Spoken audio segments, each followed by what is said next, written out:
what are people's actual understandings of it? And I was just writing down some things like, how do you choose to use it? How do you understand how to use it? How do you engage with it when you don't understand it? Can we actually speak to that thing that is presented to us?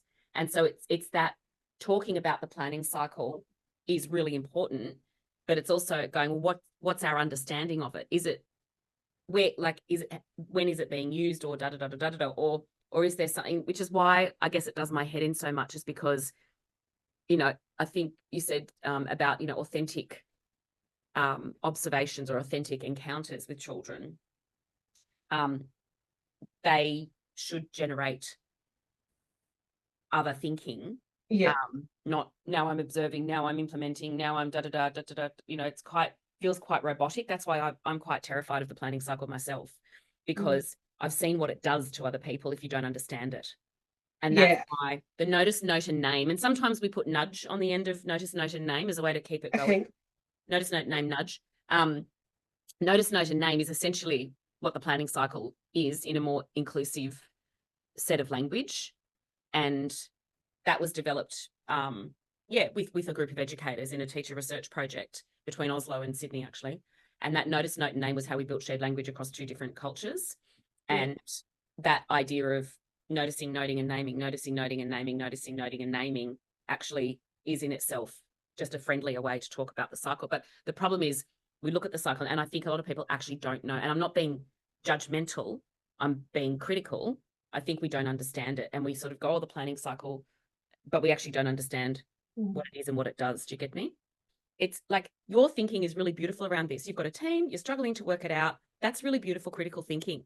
And then the A&R piece, the way that the systems and structures try to help us by giving us the planning cycle as an automatically generated thing. But I quite like Kindleloop. Of all the platforms, I find it's the most creative one to work within. But that sort of stuff is a little bit frustrating, because those things draw us back to the things that threaten us and make us feel fear. And then we've got anxiety about it. We've got planning cycle anxiety, separation anxiety, is planning cycle anxiety. And so I think that's why we wanted to have such a focus on this, and just use that friendlier notice, note, and name because everybody knows that word. And everybody notices something, because you use your everyday examples of your own life to illustrate that noticing is something that we're all doing all the time. And people are very good at noticing, noting, and naming when it comes to, the Jenners, or not the Jenners, the Kardashians, or popular culture, or, Lady Gaga, or whoever. They're very good at doing that. So I always use a popular culture example to go, well, you know how it is, because you'll go, oh my God, she does that. Oh my God, have you done, like all that. And they're noticing, noting, and naming confidently. So then apply that same discernment to what you're doing with children. Do you get me? And the other part, actually, I'll stop there because I've got this other thing I want to share, but I'll wait to hear from other people. But yeah, it was a good discussion to come in on and hear that the wrestle, there's beautiful honesty in the wrestle, and trying to work out how to communicate it, I think, is a really respectful thing to be doing with your team. Yeah, it's funny. I think that point that you made was the point that I wanted to make as well. I think we're trying to apply the planning cycle to children. And I think that does a couple of quite dangerous things. One is, it gives the illusion that they're out there to be taught, and they can be taught in this linear way. Because even though it's a circle, it's a circle. It's literally following a step-by-step process. It just looks like it's not. And that's a problem, because learning goes like that. The second thing is that, this is where you've got to be a detective when you read the EYLF, and you've got to learn to decode the bits that actually drive what's supposed to happen. So if you go to page 18, which used to be page 13, much to my disgust, on page 18, this is the new principle, critical reflection and ongoing professional learning. That's not what we're doing now. That's your planning cycle as well. So what we're doing at Boundary Lane is we're dropping all observations, dropping all setting goals for children. We're dropping all of that. And we're just using this. What is our understanding of each child, their culture, and their context? And we added, what does it look like individually? And what does it look like in their friendship groups, or their cluster groups, whoever they tend to hang out with? Then we're looking at, what does that look like with the ones that they tend to fight with? So we're literally looking at how children, when we actually notice, and we're using notice, note, and name, when we actually use notice, note, and name, and we activate this question, so this isn't just a thinking question. When we activate this question, the question is, what is our understanding of each child?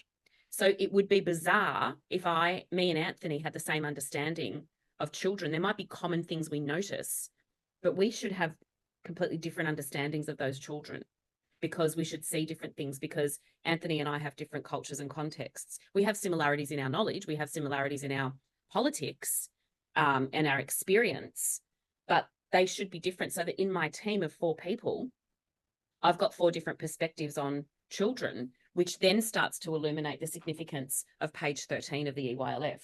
So the planning cycle is essentially that question and page 13 of the EYLF.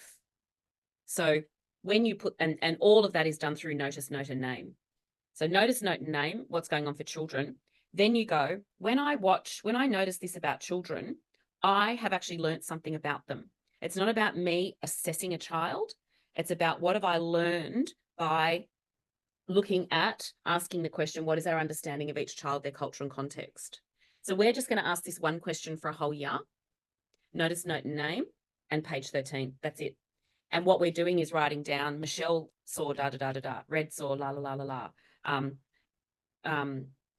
call her the real Michelle, but her name's not that. Her name's Amanda. Amanda saw da-da-da-da-da. And then I actually wrote a post on my professional Facebook page the other day about this encounter with intelligent materials. And I wrote it in a particular way because I wanted people to see how it was about yes, I'm telling a story about children, but it was about my particular noticing. So if you jump across and have a look at it, and you'll see I'm saying children are doing this, children are doing that. I noticed that children were assessing each other. I noticed that children had these particular ideas, whimsical ideas about things. Oh, I noticed, this is the one I learnt the other day. Sorry, I get very distracted when I'm on Zoom. I learnt that, the way in which children are collecting information about things is actually not separate from gender, because I had a group of 6 girls and the only thing we talked about was pink. So it was like all those layers, and that's page 13. There's my gender from page 13. There's my sociocultural from page 13. There's my culture of girlhood from page 13. There's my girls who come to write. Where were the boys? 2 did turn up, thank goodness. The stereotype around literacy. Where's the science? Where's the maths? Where's the data? All of that came out. But I also told the story in a way about what I learned from that encounter with children. And I would then say, that's the beginning of my planning cycle, but I'm not going to go, that's observe. I'm going to go, if I have to use the words planning cycle, I'm going to say, this is a first foray into da-da-da. And I know that there will be follow-up by other teachers. And I know when I step back into the classroom on Wednesday, that I'm going to go back to those children and say, here's what happened. Where are you at? Tell me what's changed since then.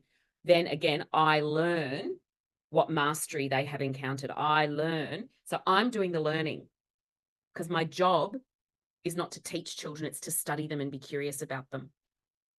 My job is to be a curious teacher who's fascinated by, and I don't know, anyone who's heard me talk about creativity lately, page 4 of the EYLF, your job is that all Australians become confident and creative individuals. That's your job. So how can we make confident, creative individuals without curiosity and without establishing our own learning?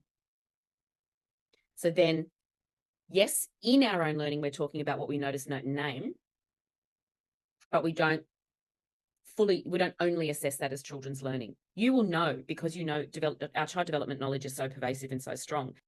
If we're strong on notice, note, and name, and we're strong on this is our learning, we watch children to learn who they are and what they know. For example, I walked into the room and one of the little boys goes, "Don't you just come on Thursdays?"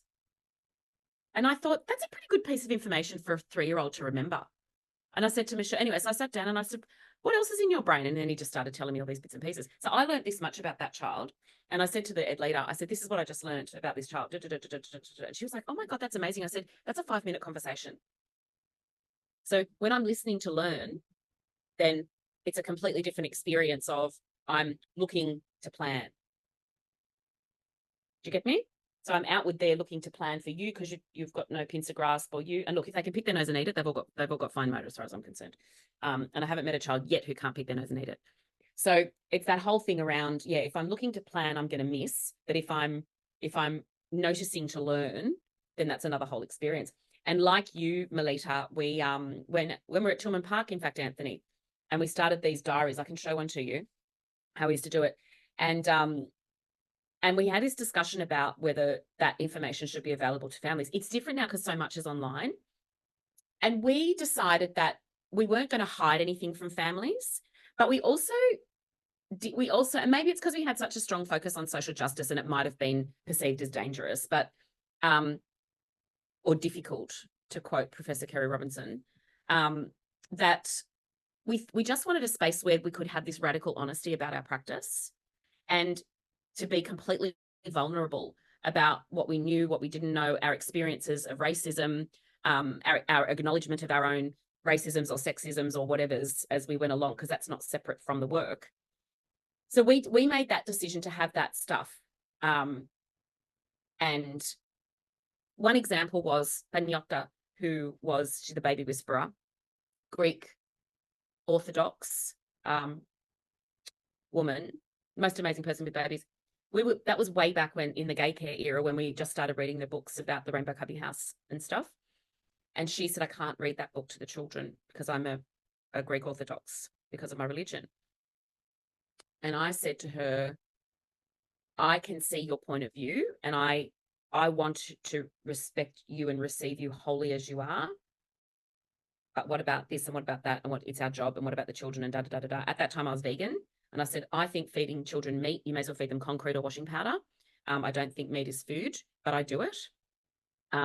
Sometimes in our profession, there's not always that opportunity to be in your wholeness. You've got to have a different kind of wholeheartedness. And for me, that's the difference between wholeness and wholeheartedness. And she said, no, I won't do it. And I said, all right, I'm not going to force you to do it, but I am going to ask you to write about why. And I think that's fair enough. That's a cycle of planning going. There's a noticing, there's some decision making. So that isn't a separate, soft social justice issue. That is actually planning, because we're noticing that this is something really important to children. We're learning, this is part of our community. Then what? Anyway, overnight, she came back the next day. And we also had these very cute, God, we did some fun stuff there, really cute little language groups. So we had Greek group, we had Arabic group, we had the Uncle and Aunties group, which is all the Aboriginal educators and children. What else did we have? We had a couple of like cultural language groups. And anyway, Bulla, who ran Greek group, I saw her giving Panyota a big cuddle. I thought, oh, here we go. And next thing, Panyota's sitting down in Greek group, and she had gone home and translated that book into Greek. So she'd gone home and thought, I'm going to do this. And she translated it into Greek and then took it to Greek group and then became the advocate to the Greek community, which was actually like, she actually chose the probably hardest path and did all this magical work. So her cycle of planning was what she learned about herself by not responding to the children that she adored, especially because two of the babies there had separately had two mums. And they were in her, what's my understanding of each child, their culture and context? All she's doing is responding to the question that's in the ULF. Do you get me? So therefore, that's responding to that. So it didn't change what she felt deeply at that time. I think it probably did afterwards, but it absolutely shifted her practices, and she became a great advocate of things. And to me, I would call that a cycle of planning. But we didn't plan that. That's the problem with planning as a word, is that you kind of trace what happens, and then I can call that a cycle of planning, rather than, right, here's my cycle of planning. I'm going to do my observations. I'm already exhausted just thinking about it. I'm going to do my assessment, then I'm going to plan, then I'm going to implement, then I'm going to evaluate. Now, all of those things happened in that process. So she's gone home and thought about it. That's her evaluation. She's assessed it by going, I probably really should do this. She's observed what's gone on because I've raised an issue with her, so I've put it in her eyes. Then she's actually looked. Then she's literally gone to another educator and had a conversation. That's planning. And to evaluate, there she was in the room reading the book. So the things that she did were the planning cycle, not this list of instructions of what I might do. Do you get me? Sorry, that was a very long, sorry, I didn't mean to colonize all the space there, but I just wanted to sort of, I want to take the pressure off. I want the work to be more sophisticated because the pressure's off. I want you to use the UILF cleverly, and I want you to use that notice, note, and name because it's relatable. And we need our educators to feel good about themselves. In a profession that is like, we need to, as much as possible, we need our colleagues to feel fabulous about themselves. You know, that professional identity, that self-esteem, self-efficacy is so important, especially at the moment. If we can break things down like this and say, let me help decode this for you. Let me give you evidence of just the question that we need to ask and why, that you can build confidence in them. Then that's when you get the magical stuff. That's when you get past pincer grasp and gross motor and da-da-da and da-da-da. What do you think, Anthony? Yeah, I'm thinking one of the challenges I think for people is in that first stage of noticing, knowing what to notice. I think what tends to happen is we've already decided what we're going to notice, whether it's a developmental norm or the outcome of the EYLF. And so we're already chasing something that is there. And the reality is we will find whatever we're looking for. So having a child sitting at a particular table working, for example, Play-Doh, you can make up any outcome you want because learning is messy. And because it's messy, we try to make it sit under silos, a particular heading like fine motor or whatever it is. While some level I think of knowingness is useful, I think it traps people. Like creativity is often missed. Spirituality can be often missed. Conflict, positive conflict through standing up for yourself can be misinterpreted as being a bully or a child making trouble. Having relationships with particular objects, you know, Janet Robertson called them once loved companions. So something you bring from home because it's a companion in your life can be misinterpreted as bringing toys from home. I think if we want to notice differently, we have to think differently about what we're seeing in this world. And that can be hard for people because often what we see is what we know.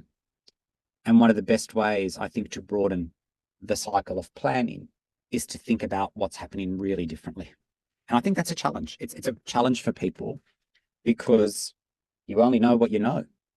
And we can overlook particular words in the EYLF. So from that Melbourne Declaration around creativity, people don't stop and look at that word in the EYLF. There's too much focus on the outcomes rather than every word actually matters. That is a declaration of the kind of humans we want, you know? So how are we creating creative thinkers, divergent thinkers out there? What does that look like if I was to observe that in everyday practice? No, I would love to hear your thoughts about this noticing that Red's been talking about. You know, go beyond the observation. And the problem with the observation is people tend to think it's a written document, this long thing that you have to write. Just let go of that. Noticing. How can you support people to notice? And notice maybe things that are often missed. What are your thoughts on that? I'll just add in something quickly, Anthony. For me, it's really just the slow down, and just pausing, like being in the moment, I guess. That's what words are coming to me. Yep, be present there. Yeah. Is we want to move beyond this way of working just on reporting on children. This helps us understand children. We tend to see it as a way of reporting. So I've done an observation and I'm going to put it out there that afternoon with a couple of photos to kind of report on what's happened. We understand that that's what people might have to do in their workplaces, and we can't, that's not our job to say, don't do that. But instead of posting 35 photos, post five, and spend your other time learning to understand children. Now, there's not a formula here, but I did put Costa and Calic's habits of the mind, and there's lots of these things. We don't want this to become another list either. This is the problem with sharing this. It becomes another list. But Costa and Calic argued, here is a way of understanding children. You know, are you noticing things like imagining? Are you noticing them innovating? Are you noticing your children remaining open to continuous learning? Are they finding humor? Where does that sit in the framework?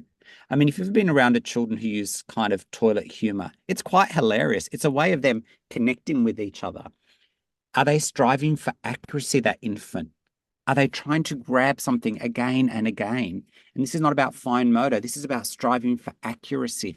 There are many ideas that exist out there that if you simply share with your team, it opens up the lens. It doesn't just narrow the lens of I'm looking for this. And there are hundreds of these that are out there that says, understand individuals in a different way. Red, thoughts? What have you got there? Humour appears twice in the EYLF. Right. Share, and it's in the outcomes. Love it.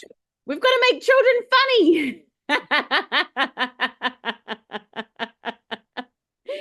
funny. Share humour, happiness, and feelings of, blah, blah, blah. Share humour and laughter with others.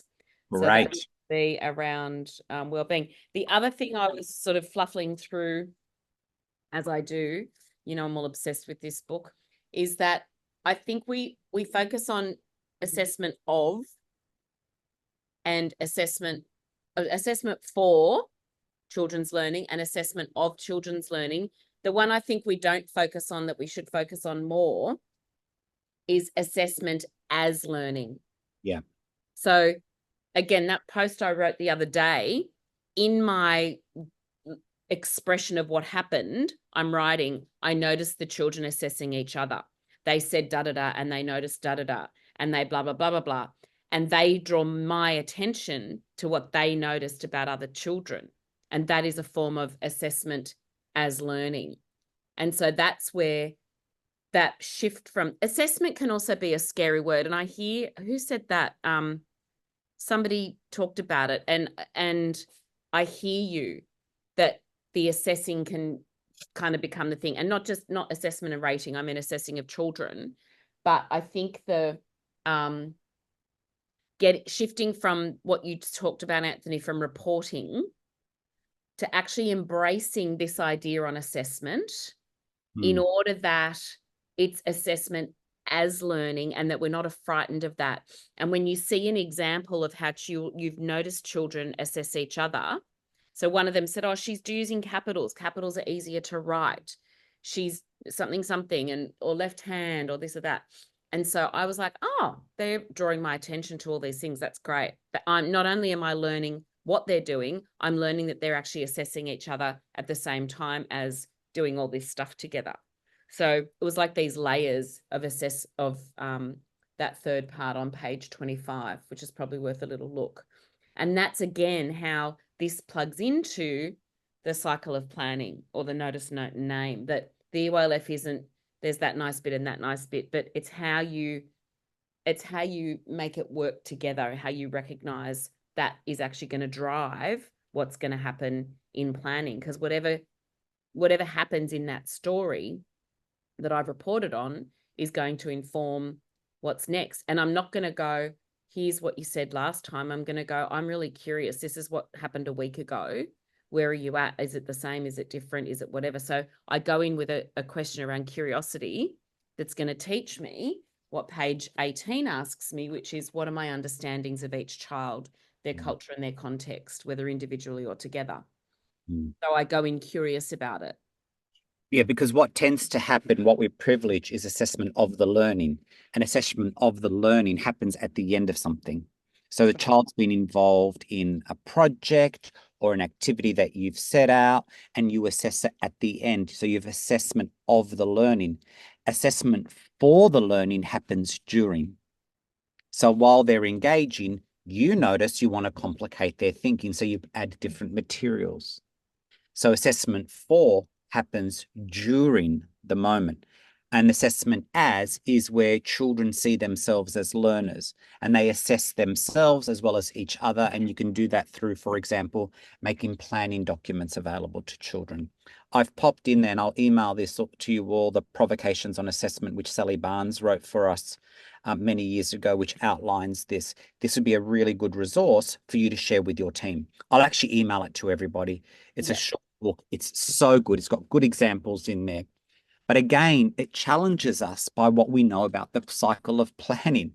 Too much emphasis is placed on the end rather than assessment and the planning cycle shaping you, not shaping children. You should be walking away going, I know something different about this child because I've noticed it. And when I come to understand it, I don't want to just understand it by what I know, because you're just in this continuous loop. But I wonder what I could learn more about to help me understand this differently. This is where planning with each other and using that cycle together is so important. You know, if you're just planning on your own, you're never going to know anything different. But how do you share your documents so someone can say, you know, Gemma can say, interesting, I see where you're coming from, but I see that differently. And I remember speaking to Wendy Lee from New Zealand, who does a lot of work in learning stories. And I said, it's really hard to collaborate. She goes, no, it's not. She goes, you just put a piece of paper, put an observation or a piece of document in the staff room with a red pen, and you ask people to give you feedback. Remember, there doesn't have to be a time frame of it happened today, I need to report on it this afternoon. These are self-imposed rules that put pressure on people. There's nothing wrong with writing about something 5 days or a week later, because guess what? Parents don't complain when they get the reports once a term. They don't say, I want to be reported on my child every day when I'm in a school. We're just in this kind of churn, and it robs us of growing ourselves